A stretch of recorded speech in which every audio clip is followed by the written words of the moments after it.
Breeders' Cup season is upon us, the 40th running of the Breeders' Cup this year at Santa Anita. We're going to go through the different divisions. First, we're going to look at the Juvenile Turf Sprint. Whenever you talk turf and Breeders' Cup, you have to look at the international players.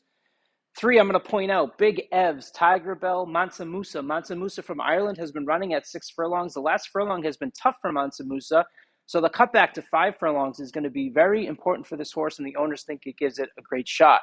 Big Evs gets the rocket emoji. This horse is really fast. And that speed was on display in the last race right out of the gate. Such a quick breaker.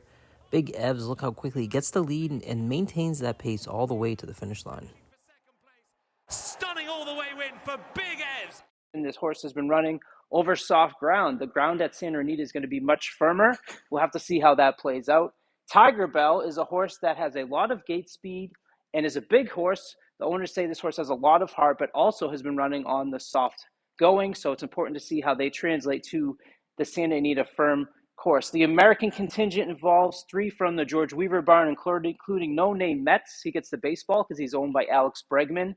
Crimson Advocate, Slider, Dark Vintage, the 2 horses that have had success at Santa Anita. And that success at Santa Anita came in the Speakeasy Stakes, where Slider on the outside and Dark Vintage on the inside finished 1-2.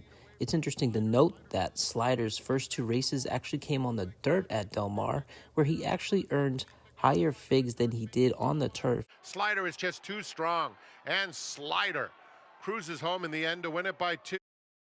A committee of 1 has been running under the Steve Asmussen barn on the East Coast. We'll see how the travel goes for them. One of those horses we mentioned out of the George Weaver barn is Crimson Advocate. Crimson Advocate won at Ascot in the Queen Mary Stakes, actually broke slow that day.